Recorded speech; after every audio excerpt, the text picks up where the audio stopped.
Okay, sige, problem number 2. Okay? Determine the maximum safe load, W excluding self-weight, that the beam can carry. The beam is 836 W24 by 55 steel. Lateral supports are at the supports and at mid-span only. Consider weight of beam in CB. Determination.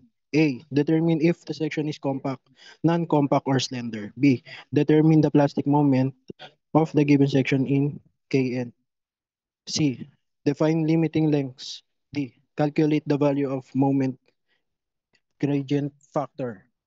E. Find the allowable flexural strength in Kn. F. What is the value of load W? Okay, sige. So, let's try to solve this one. Okay. Dito, this one is ano pa rin, no? Investigation type of problem. Okay. So, let's solve this, ano? Problem number 2. Okay. Pero medyo i-pass lock natin, no? Para we have ano, a 1 hour limit. Okay.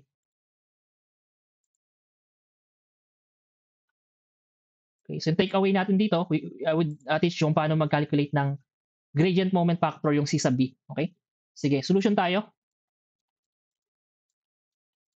Okay, that item A tayo. As usual, no? Ang first step is to check kung anong type of ano ka, section ka, i-classify mo. Okay? Para mas mabilis, we would use yung ano na, no? Yung ginawa natin kanina. Okay? So gamitin natin to para hindi tayo paulit-ulit. Okay?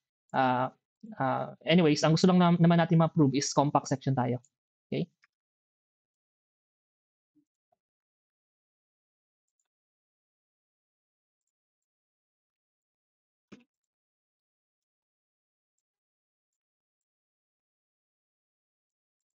Okay? For this one, we're using 24 by 55. Okay? Sige, ipakita natin yung ano, section properties kasi binigay ko na yun dito no, sa slide. So, copy natin to.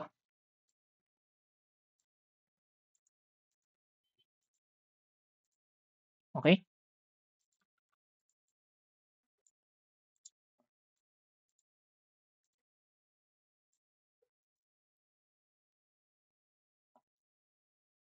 Okay, ito yung section properties natin. Okay? Okay? Now, lagi natin yung mga values natin, obviously. Okay? Sige.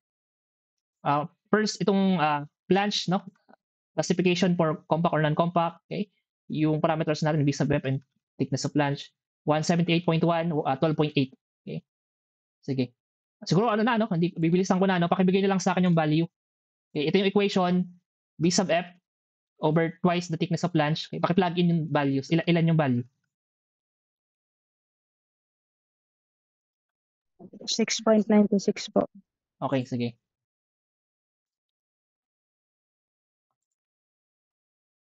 Ulit, ito yung B sub F, ito yung thickness of flange, no? 12.8.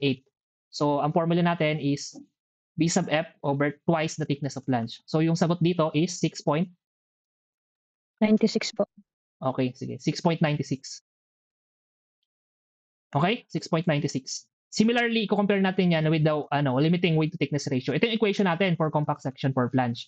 Okay? Ang problem natin yung yield ano natin, no? Grade ng steel natin is 836. So, papalitan natin tong denominator, tong FY. Tapos pakibigay nyo lang din sa akin yung value. Okay? So, we would have 248.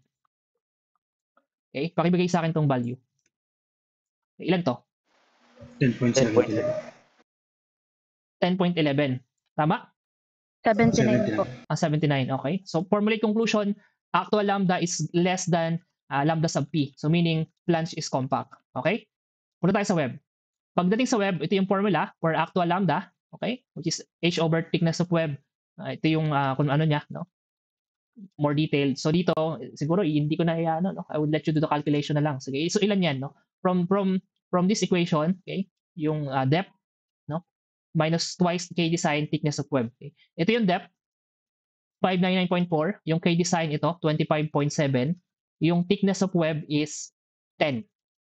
Okay? Sige. Pakibigay sa akin yung value nitong equation na to. 54.8 po. Okay, sige. Okay, 54.8. Okay? Similarly, for the limiting weight to thickness ratio for plastic, no? Palitan ulit natin tong denominator. Parehas lang naman yan. Okay? Gagawin natin 248. Okay? So, ilan tong value natin?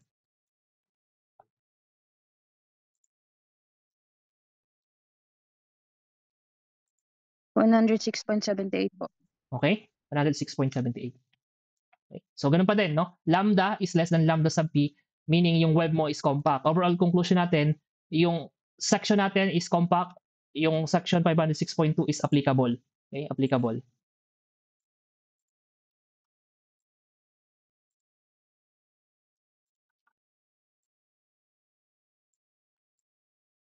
Okay?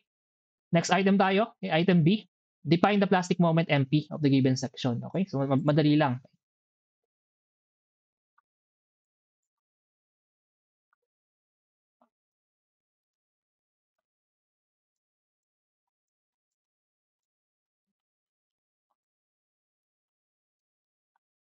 Okay? Formula based lang to, no? So, MP, no, plastic moment, is equal to Z sub X Fy. Okay? Plugin natin yung values. Siguro dito isulat natin. Okay?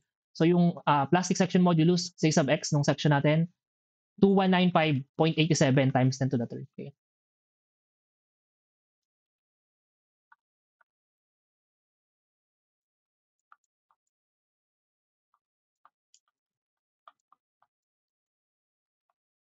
Okay, times Fy, which is 248. Okay? Divide 1 million. Okay? So, meron tayong M sub P. So, ano yung value ng M sub P natin? 444.55344.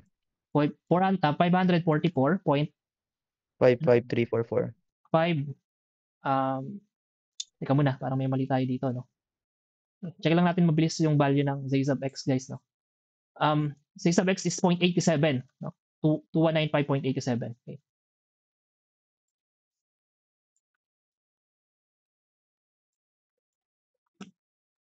57576. 544.57576. Okay? Kilonewton meter. Now, ang ginagawa kasi natin dito pag plastic moment, based dun sa problem number 1, i-store natin kay C, no? Okay, store na lang to kay C para pare-parehas tayo ng same equation. Okay? Okay, paki-store kay C.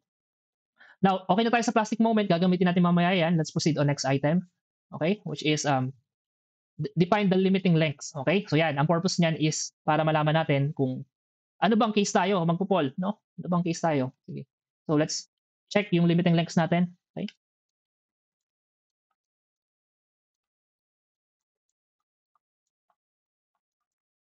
Okay sana kung case 1 tayo no? Kaya lang most likely hindi no? Sige, copy natin yung formula ng L sub P. Okay? Doon sa sa problem number 1. Okay, ito 'yon. Okay? Plug natin yung mga values natin. Okay? So it would have 1.76. Okay?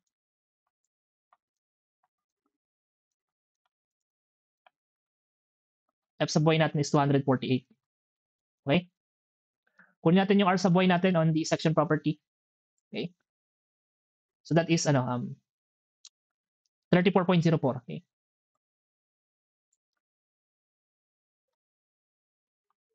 Okay? So meron tayong value ng L sub P. So ilan to?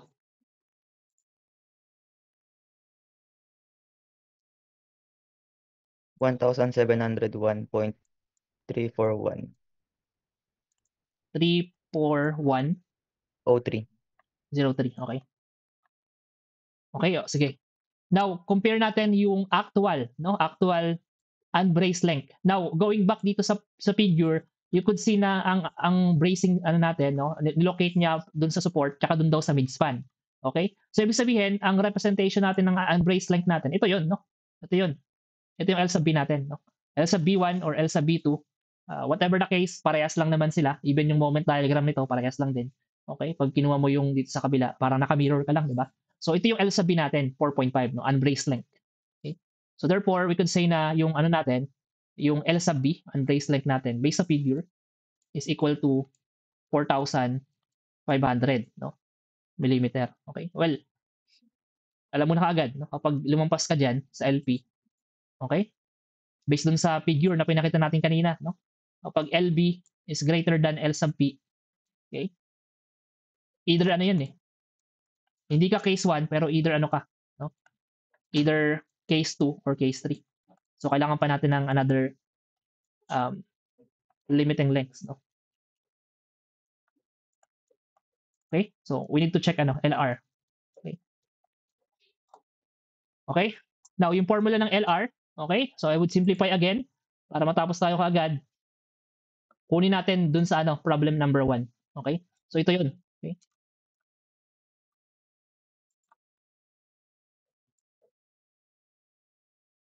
Okay? Sige, plug in na lang natin guys, no? Sige, yung on the previous section para mabilis tayo, no? So, dito, okay, ito yung formula natin ng L sub R. Okay, unahin muna natin yung H sub O. Okay, that is depth minus thickness of flange. Plug in natin yung values taas. Okay. Yung depth natin is 599.4. Yung thickness of flange natin is 12.8, no? 599.4, 12.8.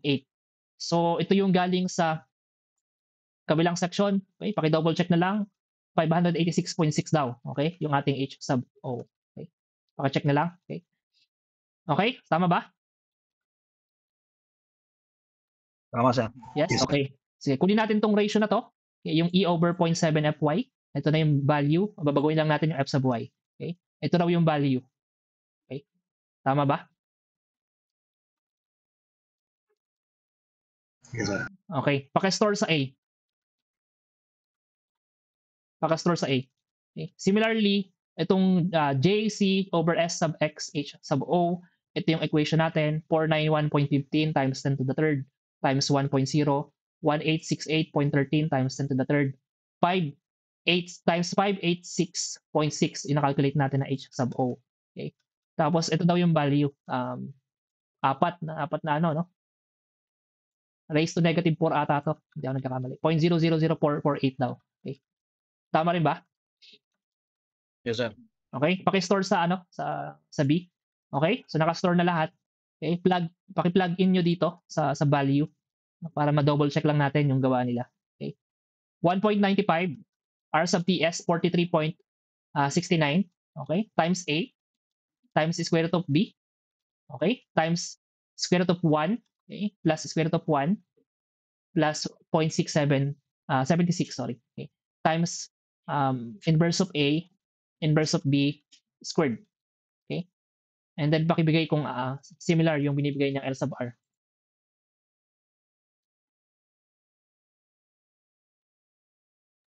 Parehas mo, sir. Okay, sige. Now, okay na tayo sa L sub R. Balikan lang natin yung L sub P. Ito yung nakalculate daw natin sa taas, no? Ayun. Okay? Parehas lang L sub P. L sub P 4.5. Okay? Now, i-arrange natin siya by order. No, obviously, L sub P no is less than L sub B is less than L sub R. Okay? So, ang counterpart nito, case 2. Okay? Case 2. Now, pagdating kasi sa case 2, I think alam nyo na rin yun. No? Babalikan natin yung problem 1.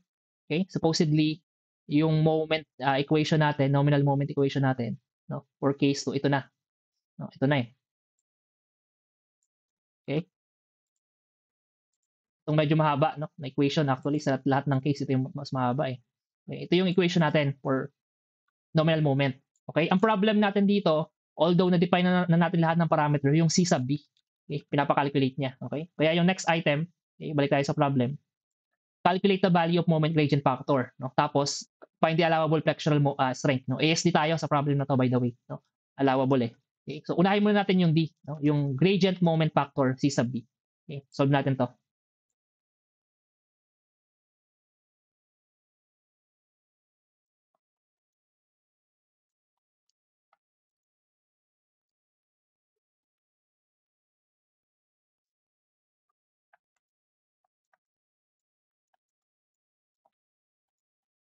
Now, kung given to sa problem, edi okay. No? Ngayon, kung hindi given, you need to calculate. Okay? Ngayon, i-discuss natin paano ba kina-calculate and paano ba no?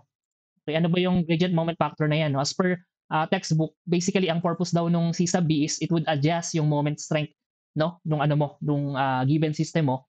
Kasi, in reality daw, yung flange mo daw, no, element mo, yung compression, no? Compression force mo sa flange mo all throughout the beam, nagbabago daw yan depende sa moment diagram. Okay? So yung purpose ng C sub B ay parang in-average niya, no? And ito daw yung equation as per NSCP. Okay? C sub B is equals to 12.5 moment maximum over 2.5 moment maximum plus 3 times M sub A plus 4 times M sub B plus 3 times M sub C. Okay, times R sub M. Pero ang sabi dyan, for R sub M, no, 1.0 daw yan for doubly symmetric members. Ay, wide flange section, doubly symmetric, no? So, matik yan 1.0. And ang condition dyan, it should be compared with 3. Kung sino mas mababa, siya yung mag-govern. Okay? Ano ba yung definition ng mga moment na yan? So, ito rin naman, no? Okay? Binigay na dyan. Okay? So, mamaya pakita natin kung ano ba ibig sabihin dyan, no? Pero yun nga, ang purpose nito, nung C sub B, emphasize ko lang, no? Magkakaiba kasi yung moment diagram, no? Moment diagram natin, depende sa location ng bracing natin. Okay? So, ang purpose ng C sub B daw, let me repeat, is in average niya, no? For design purposes, yung mga moment natin, no? So, parang ganito yung ginagawa niya. Okay? Equivalent beam. Okay? Approximate an equivalent beam of constant moment. Okay? As per the code. Okay? Now, para mas ma-visualize nyo ng mas maayos, okay, meron tayong sample figure dito. Prop, beam, okay, fixed support, simply supported, indeterminate to the first degree, okay? May bracing sa support, sa support, may bracing supposedly at mid-span, okay? Obviously, this is your unbraced length, unbraced length nito, okay? So, for example, gusto kong i-calculate yung gradient moment factor C sub B on this unbraced segment 1, okay? L sub B1. Okay, paano gagawin ko? Okay, i-define mo yung moment maximum MA, MB, and MC. Punta muna tayo kay MA. Ang definition ng MA is absolute value of moment, absolute meaning positive, no? At quarter point of unbraced segment. Quarter meaning hatiin mo sa 4, no? Yung unbraced segment mo. Okay, ito yung division ng 4 na points na yon. Okay, 1/4, 1/2, 3/4, no? Tapos yung pinaka unbraced segment mo na ano. So, sorry, ito pala yung unbraced segment mo. Okay. So ngayon, yung counterpart noon dun sa 1/4 LB, no, LB to be specific. Yun yung moment A, okay? Quarter point daw eh. Yung M sub B naman, ito rin, absolute value of moment at center line or at mid-span, no? Nung LB mo or unbraced segment or section. So yun, nasa gitna ng LB. Okay, yung MC naman, ganun din, moment at 3/4 point which is 3/4 of LB. Okay? Yun. Kunin mo yung value ng moment doon, ganun lang, okay? And lastly, okay, itong moment maximum absolute value of maximum moment in that given unbraced section. So dito sa unbraced section segment na to LB, doon sa moment diagram mo, hahanapin mo ngayon ano yung value ng maximum moment. So dito lalabas na yun yung strategy nyo sa theory of structures kung paano maghanap ng maximum moment at a certain span. Okay? Sige. So ganun lang, no? Tapos isa-substitute mo dito sa equation mo, okay? Ang na-discuss natin yung R sub n 1.0 naman yun eh, no? And then sa equation mo, you could see yung factor ng MA and MC parehas lang. So kahit ipag-swap mo yan, no, walang effect, no? Kasi parehas lang yung factor, no? Basically yun nga, no? Ito lang yung function niya, no? Nung on how to calculate si gradient modification factor, okay? Sige. Now, ito may mga figure lang ako ipapakita sa inyo, okay? Showing yung derived na, no? Na C sub B for different types of support and loadings. Halimbawa, simply supported, concentrated load at mid-span. Okay? Wala kang bracing or ang bracing mo nasa support lang. 1.32 daw. Okay? Pagdating naman dito sa isang sa figure na to, ang bracing mo andito sa support tapos meron sa mid-span. Okay? Concentrated load pa din, similar on this figure. Okay? Ang C sub B mo daw, okay, for this two segment is 1.67, okay? So ibig sabihin pala, kung kukunin mo kasi yung moment diagram nito, no? Moment diagram nito, parang ganito lang kakalabasan, no? For a concentrated load at mid-span. Parang triangular lang yung moment diagram. Similar din dito, wala namang effect yung bracing sa moment diagram. Ganito din yung effect ng yung moment diagram mo. Okay? So ibig sabihin, kahit ano yung moment diagram mo, hindi naman ma-change yung moment diagram mo, no? Even though mag-add ka ng lateral bracing locations, okay? So pero mag-iiba yung value ng C sub B mo, okay? Pag nag-introduce ka ng lateral bracing. Okay? Kasi nga bracing affects the lateral torsional buckling. Mas maraming bracing, mas okay yung capacity ng each segment mo. Okay? Okay? So ito rin yung mga example din, okay? Concentrated load at middle third 1.14, okay? Middle third, pero may bracing ka daw doon sa mga loads mo na yon. Ito yung na-derive na, okay? So pwede nyo i-check dyan, okay? Similarly, kung UDL load ka, okay, ito, okay? Pag may bracing ka sa support, pag may bracing ka sa mid-span, okay, which is ito yung problem natin ngayon, ipoprove natin na 1.3 talaga, okay, yung C sub B natin, okay? So when support, okay, may mga example dito, paka-check na lang, okay? Basically, ang effect niyan, pagdating dito sa, alam niyo na to, no, yung pinakita ko kanyang figure kanina, nung C sub B, pag nag-introduce ka kasi ng bracing, no, sa system mo, dapat tataas yung moment capacity mo, okay? Kaya yung value ng C sub B mo nagkakaroon ng value or nagiging greater than 1. Okay? Yung multiplier natin sa equation ng ano ng moment. Okay, di ba? Si C sub B, no? Pagdating sa equation ng moment, mas dumadami yung bracing mo. Dapat yung C sub B minomodify mo siya, no? Greater than 1. Tumataas dapat yung nominal moment mo. Okay? So yun yung effect niya, no? Yun yung effect niya dito sa ano, sa pinaka natin, chart natin. Okay? So ito yun, basically yung case 1 limited by MP. Okay? Tapos yun na yung magiging ano mo. Ito na yung magiging kumbaga, na-modify na natin yung figure natin considering yung effect ng lateral torsional buckling. Okay? Sige. So, solve natin to, no? Ituloy natin yung ano, yung solution natin. Okay? Now, ang step kasi in terms of gradient moment factor calculation, okay? Dapat marunong ka magkuha ng moment, okay? Marunong ka mag-calculate ng moment, and ang pinakamagandang paraan is mag-start tayo dito sa system natin. Okay? So, kunin natin to. Okay?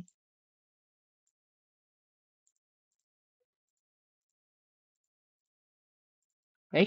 Okay? Tapos ang gagawin natin, magkakat tayo ng section, okay? Ang strategy natin dito, okay, depende kasi yan sa strategy ng student, no? Pero ang tinuturo ko using moment equation, okay? Moment equation. So, mag-generate ka ng moment equation per segment, no? Parang yung strategy discuss on double integration, okay? Na topic on your TOS, okay? Or structural theory, okay? So, ang mangyari ngayon, okay? Ang mangyari ngayon, halimbawa, magkat ako ng ano ng section, okay? So ituloy ko lang tong wait lang, no. Ipakita natin 'to.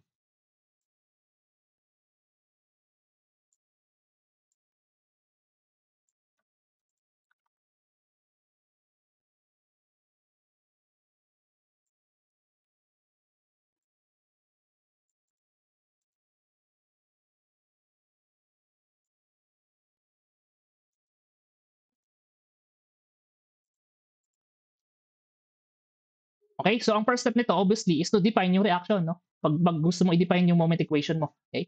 So by common sense, no, meron kang load W, yung reaction mo at support equal lang, no? Equal lang 'yan, okay? So yung reaction mo dito, no, and reaction mo dito, okay?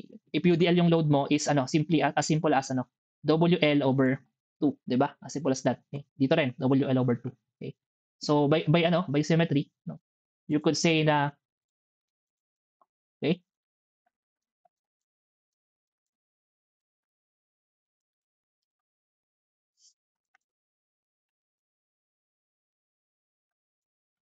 Reactions at right, no, or at left, no, is equal to reaction at left, which is equal to ano, WL over 2. Okay, common sense to. Okay. Now, i-define na natin yung moment equation. Okay.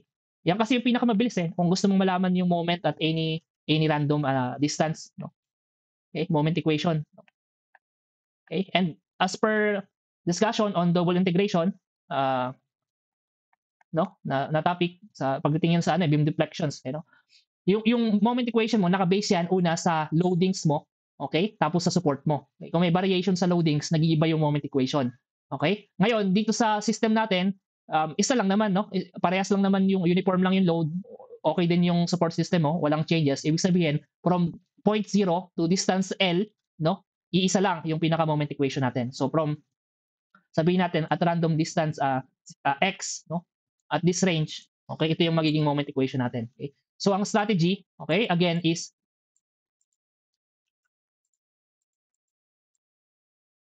okay, so dito hindi na naman siya nag-a-align, no? So assuming naka-align yan, no? Magka-cut ka ng section, okay? Magka-cut ka ng section. Halimbawa itong section na to, okay? So section na yan, meron kang shear, no? Meron ka ditong reaction, okay? And yung reaction na yon, ito yon, yung WL over 2, okay? Meron kang shear, then meron kang ano, internal moment. Okay? Internal moment ka. Now meron kang load W dito, no? Meron kang load W obviously. Okay? Yung distance x, no? Random distance x dito sa ano? Dito sa section kung saan ka nag-cut. Okay? Okay? Now, if you would define the moment equation obviously, no? Moment at distance x, okay? Yan yung strategy natin. Based dito, okay? Ganito yung ginagawa natin sa double integration, not double integration, no? Yeah, double integration, no? Moment equation definition, no? So basically, pag nag-cut ka ng section dito, you have itong reaction na to, no? WL over 2, okay? Times yung moment arm niya, yun yung distance x, okay? Minus itong UDL, okay? Yung UDL na yan, pero yung gagawin, convert muna natin as ano, yung representation niya ng concentrated load. Okay? So yung representation niya ng concentrated load is obviously yung ito, okay? Which is can be calculated, no? As yung load W times yung total X distance, okay? Now yung moment arm niya, ipakita na rin natin dito. Okay? Yung moment arm niya is from that point to this point, no? That is kung distance X to, so that is no, kalahati lang ng X over 2. Okay? Sige, plug in natin yung okay? So it would be resisted by yung UDL. So yung representation ng reaction nun is yung W, okay? Times distance X, okay? Times yung moment arm nila, X over 2. Okay? Okay? Sige, simplify natin tong equation na to. Okay? So you would have M sub X is equal to, okay, WL over 2, okay? X minus W over 2, okay? X squared, no? Or X squared. Okay? Now, simplify pa natin, ilabas natin yung W over 2, okay? So you would have M sub X is equal to W, okay? O, ilabas natin yung isang X, no? Over 2, okay? L minus X. Okay? I think agree kayo na yun din yan, no? Galing dito. Ito rin yan. Okay? Sige. Ngayon, meron na tayong equation, moment equation actually, ito na yun. Okay? Ngayon, ang gagawin natin, no? By looking at the expected moment diagram mo, ganito kasi expected moment diagram mo, di ba? Parabolic in shape. Okay? Parabolic in shape. Okay? The thing is, yung unbraced segment mo kasi, okay? Yung unbraced segment mo kasi, ito yon yung L sabi mo. Okay? Yung 4.5. Okay? L sabi mo. And ang gagawin mo lang, yun nga, i-define mo yung quarter points. Ito yung mid. Okay? Ito yung 3/4. Ito yung 1/4. Okay? So yung mga counterpart nun, okay? Yung mga counterpart nun sa moment diagram mo, okay? Ito yung MA. Okay? Ito yung MB. Okay? Ito yung MC. Okay? Yung moment maximum dyan, common sense, andito sa gitna. Okay? Or at the end of LB. Okay? Nasa end ng LB. So ito yung moment maximum. Common sense yun. Okay? Now, ganun pa din, no? Ganun pa din. Kung gagamitin natin tong moment equation in terms of, and we want to locate itong mga locations natin, obviously in terms of distance L, no? Distance L. Now, kung yung distance L natin, okay, yung total length, okay, by the way, no? Yung distance L natin is the total length of our given system. Okay? We could say now, no? We could say now, no? Yung using this moment equation, no? I-calculate muna natin yung ating M sub A, okay? So therefore, M sub A, okay, plugging in, ano ba yung distance natin ng M sub A, no? Looking back dito sa figure natin na to, okay? Si M sub A in terms of distance L, no, in total length. This moment A would occur, okay, or would take place on distance, no, by common sense, L over 8, no, ng ating buong span, okay? Okay? Similarly, itong moment at B, ganun din, no? Parang ano lang 'to no? 2 over 8 or 1/4, no? 1/4 ng ating, okay? 1/4 ng ating distance L, no? Or total length. Okay? Similarly, itong M sub C, ganun din, no? Ganun din. Yung location na 'yan, okay? Alam natin 'yan, that is 3, no? 3 over 8. Okay? 3 over 8 L. Okay? And lastly, yung moment maximum, that would occur in terms of L, L over 2. Okay? Sige, alam na natin yung mga distance na to, we could plug in na dito. Okay? So we could say na at moment at A, yung x natin is equal to L over 8 or 1/8, no? And then we could now plug in dito sa rest of our moment equation, ano mangyayari, no? So if W2 tapos WX natin is L over 8, okay, paki-calculate na lang 'to mabilis guys, no? Paki-calculate na lang na mabilis. Okay? Sige, para mabilis tayo. Okay, L, no? Minus yung value ng x, okay? That is L over 8. Okay, paki-calculate na lang. So we would have 1/2 times 1/8, okay? Times L minus 1/8, which is basically 7 over 8, no? 1/2 times 1/8 times 7 over 8. So, okay, so ano yung value ng M sub A natin? In terms of WL yan eh. WL squared, no? WL squared. Okay? W tapos L squared. Okay? Tapos kailangan ko lang yung yung fraction, no? Okay? 1/2 times 1/8 times 7 over 8. Sige, ano yung value natin? 7 over 128 po. Okay, 7 over 128. 128. Okay, sige, very good, no? So, plug in natin ngayon yung moment at point B. Okay, copy natin to. Okay, moment at point B, yung distance natin doon is 1 port L, no? Okay? 1 port L. So, baguhin ko na lang to, no? At distance 1 port L. Okay, ito rin, babaguhin natin yung definition ng X using the moment equation. Okay? So, applicable pa rin to, no? Sa unbreak segment na to. So, meron tayong fraction dyan. So, ang mangyari, 1/2 times 1 port times 3 port. No? Ito 3 port to eh. Okay? So, ilan yan?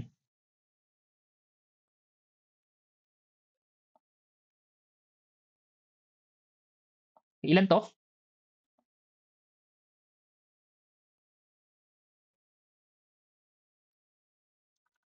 Ilan to? Medyo bilisan natin, no? 1/2. 3/32 po. Okay, 3/32. Okay? Similarly for M sub C or moment at C, no, ganun pa din. Okay? Bilisan natin, no? M sub C.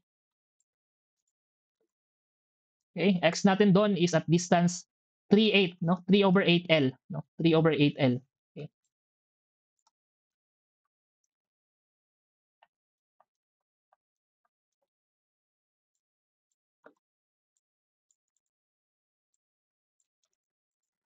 Okay? So 1/2 times 3/8. No? Tapos dito 5/8, no? Ito. 1/2 times 3/8 times 5/8. Okay? Meron tayong value. Ilan to?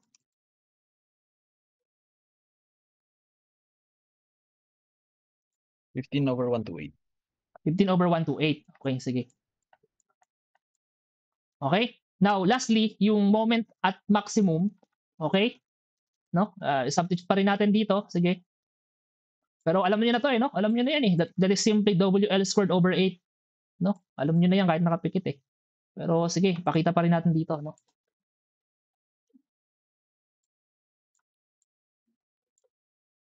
Okay? So, ilan to? Obviously, 1/8 to. Napaka-verify na lang, no? 1/2 times 1/2 times 1/2 mo. 1/8 nga. Okay? Okay? So, yung function ng moment equation, again, is you could define lahat ng moment mo, okay? Value ng moments mo, depende sa location na gusto mong hanapan. Yun lang yung purpose nun, okay? Now, plug in na natin yung formula, okay? C sub B, as per equation, okay? As per equation, C sub B is this one, 12.5 moment maximum, 2.5 moment maximum, okay? Sulat natin, okay?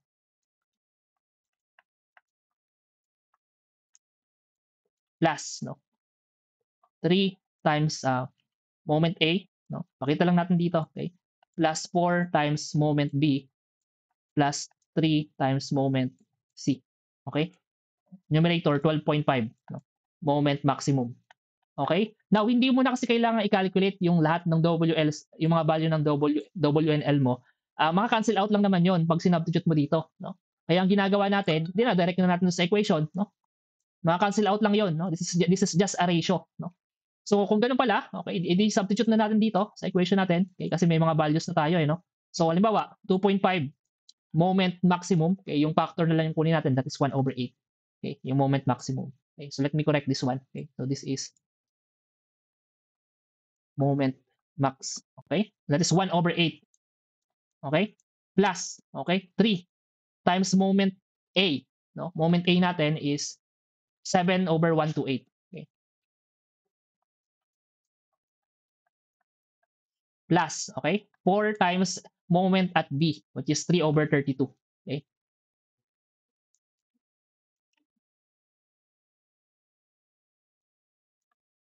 And lastly, yung moment at C natin, which is 15/128.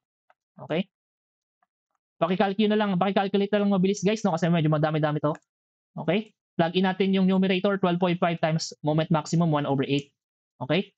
So, meron tayong value ng C sub B. And pakibigay yung sagot dito. Sige, ilan to? 1.29870. Okay, paulit. 1.29 870. 870. Okay? Going back dun sa figure na guide natin kanina. Okay? Dun sa, ito to. Sabi natin 1.3. No? Gusto ko lang i-emphasize, yung 1.3 na yan, para yan dito sa segment na to. Okay? Which is similar also on this segment kasi parehas lang naman yung moment diagram.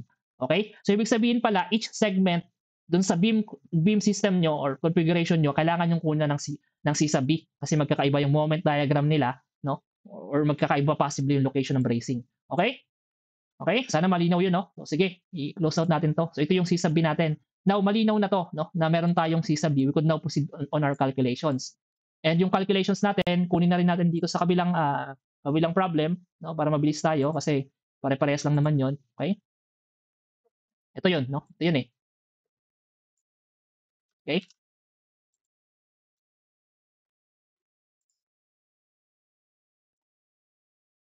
Okay? By the way, yung next step is ano, no? The allowable flexural strength. Okay? Kaya, sige. Okay? Okay na tayo sa gradient moment, no? Yung next step is allowable flexural strength, meaning ASD, no? Okay? Okay? Allowable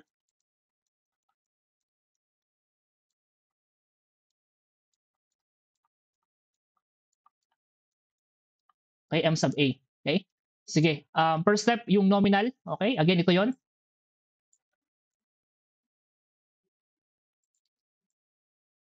Okay? Yan yung nominal natin. Okay? Plug in natin yung mga values. Okay? So, sa ngayon, nakasave na dyan yung plastic moment. Di ba? Nakasave na dyan yung plastic moment. Baguhin na lang natin yung C sub B. No? Baguhin natin yung C sub B. So, for example, no, yung plastic moment natin. Okay? Kunin natin yung plastic moment natin. Ito. Nakastore na to sa B. Okay? Bago tayo pumunta ron sa pinaka-equation natin. Okay?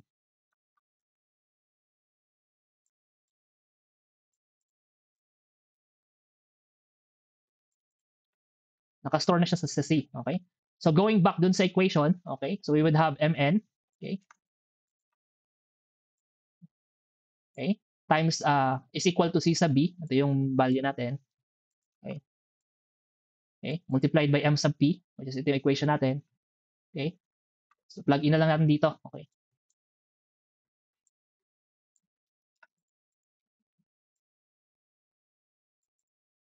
Okay? Minus, again, itong plastic moment.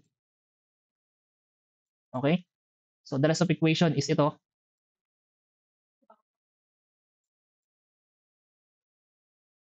Okay? Minus, no? Minus this one. Okay? Pero palitan natin yung f sub y. And that is 248. Okay? Yung s sub x nung ating given system is 186, no? Point something. 1868.13, no? 0.13. Okay? Similarly, yung ratio ng mga LB and natin, no? LP. Okay? Natin dito, sulat natin dito. Kunin natin yung mga values ng natin, ng mga limiting lengths natin. Okay? So ito 'yon. Okay? Pakita natin dito. Okay? Okay. Sige, isisay natin, no? Yung L sub B muna daw. Okay, L sub B. Okay? 4.5, no?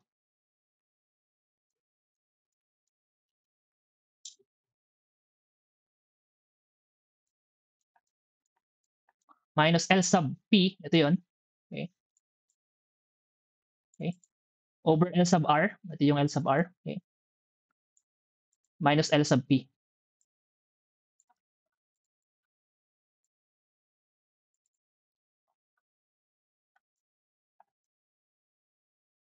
Okay? It should be less than or equal M sub P. Okay?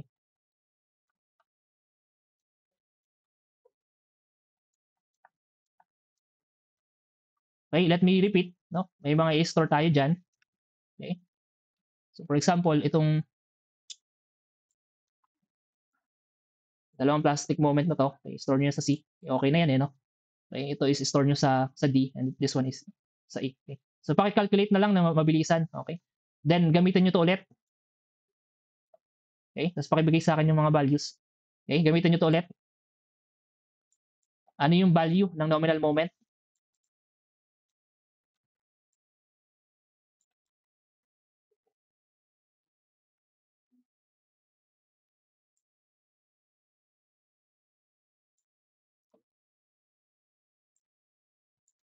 Okay, ano yung value ng nominal moment natin?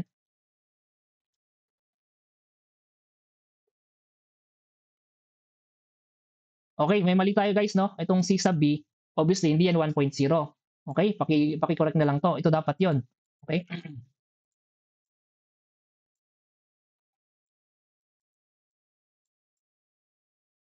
Okay, sige, paki-correct na lang. Okay, tapos the rest of equation parehas na lang. Okay. So ilan to? Nominal moment.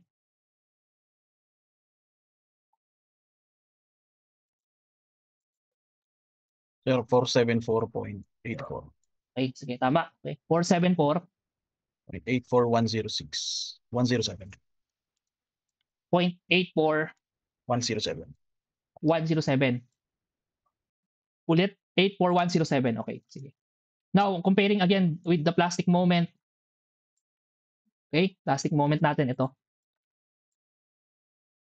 Okay, we would have ito pa rin yung governing. Okay. Na final nominal moment. Okay. Okay. Now, ano tayo? ASD. Okay. So therefore, M sub A is equal to M sub N divided by omega sub B. Okay. And that is this number divided by 1.67. Okay.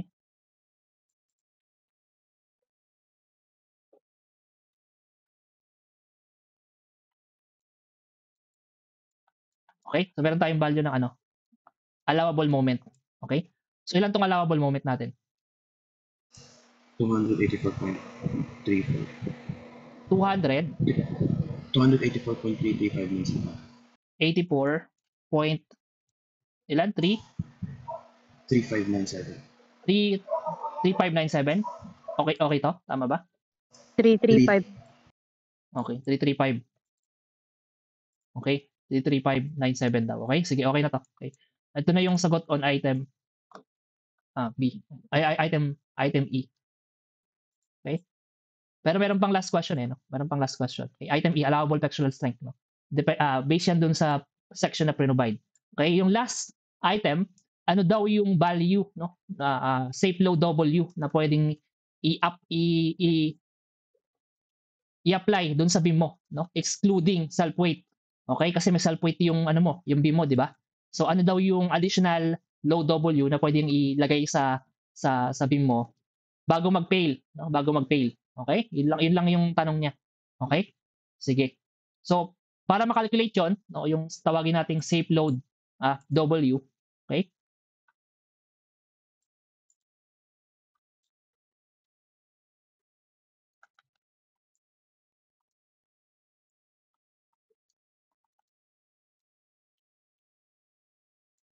Okay, safe load W. Number 1, kailangan muna natin i-calculate no ano ba yung self weight ng natin, no? Ano ba yung self weight ng ating beam? Okay? So sabihin natin this is the self weight,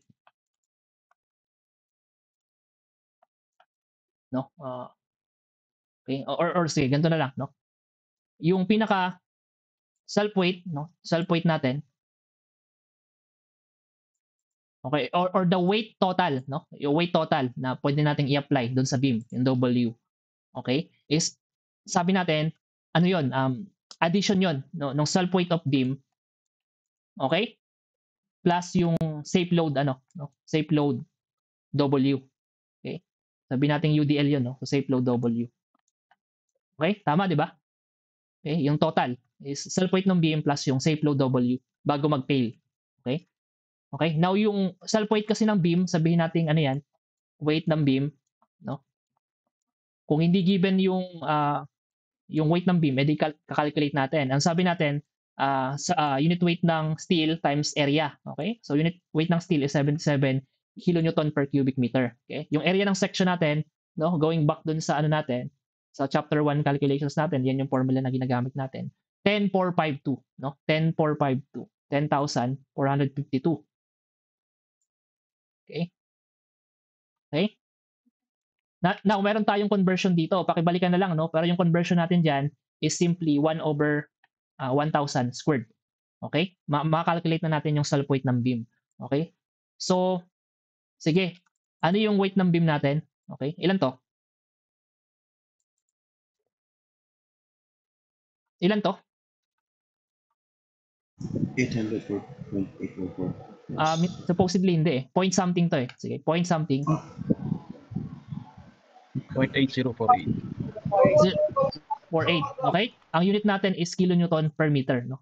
This is linear weight ng ating beam. Okay? Based on its self weight. Okay? So okay na tayo dito sa self weight. Okay? Now, the thing is kung i-equate natin, no? I-equate natin yung totoo talagang maximum moment ng ating simply supported beam. Na-discuss na natin yan kanina, no? Alam natin kahit nakapikit tayo for a simply supported beam UDL, okay? Ang maximum moment niyan, alam natin yan, that is okay? WL squared over 8. Okay? So yung W na gagamitin natin dito, dapat lang yung total, no? Kaya sabihin natin W sub T, no? L squared over 8. Okay? Now, using this equation, i-plug in na natin ngayon tong total, no? Total. So that is simplify pa natin yan, we would have itong weight total natin, which is sabi natin weight ng beam, okay? Plus, no, yung weight ng load W na to. Okay? Additional load. So sabihin na lang natin no? W sub load, okay? Plus multiplied by the total length of your beam over 8. Okay? So ito yung magiging equation natin. Okay? Now, alam natin na yung capacity kasi ng beam mo hanggang dito ka lang. Okay? Allowable hanggang dito ka lang. Okay? So pwede natin siyang equate, no? Equate dito sa moment maximum. Okay? Dito sa moment maximum kasi yun lang talaga yung capacity, no? Based sa given section nung system mo. So pwede natin siyang equate dito sa left hand side ng equation. Okay? Tapos plug in natin yung mga the rest. Halimbawa, yung weight of beam is ito. Okay? Okay? Yung weight na safe load W na unknown, okay? Pwede natin i-plug in yan as unknown obviously. Okay? Tapos i-multiply natin by L, okay? Yung L natin given sa problem is 9 meters, no, which is 4.5 plus 4.5, no, unsupported length. No, hindi yan unbraced length obviously. Okay? Divided by 8. Okay? So meron tayong safe load W na makuha. Okay? So ilan to? 27.28 po. Final na po ba? Final na to. 27 point 28 po. Okay, 28 kilonewton per meter, no? Excluding the self weight. Okay? So ito pa yung pwede mong ilagay sa beam mo bago mag-fail. Okay? Okay? Sige. Gusto ko lang idagdag, no? What if LRFD tayo? Okay? LRFD tayo. So obviously dapat number 1, M sub U or design strength yung makukuha mo dito. And then do not forget, no? Do not forget to apply load factors dito sa mga loads mo. Okay? So depende kung dead load or live load. Halimbawa, for dead load dapat 1.4 yung load factor, no?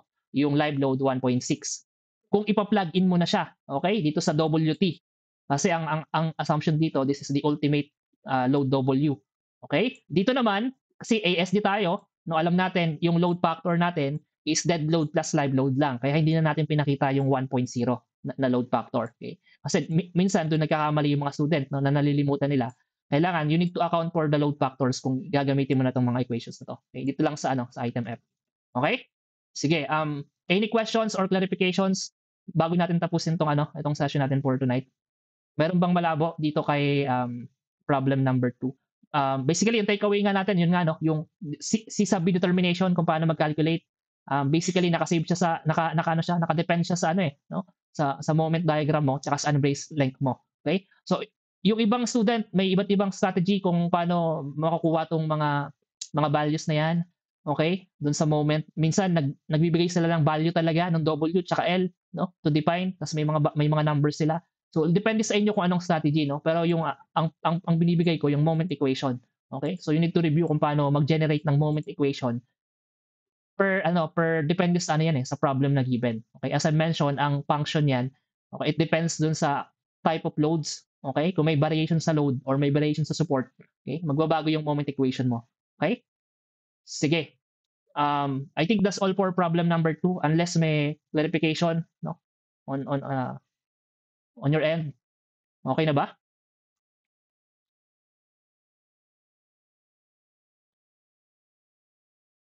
Okay, sige, I think okay na, no?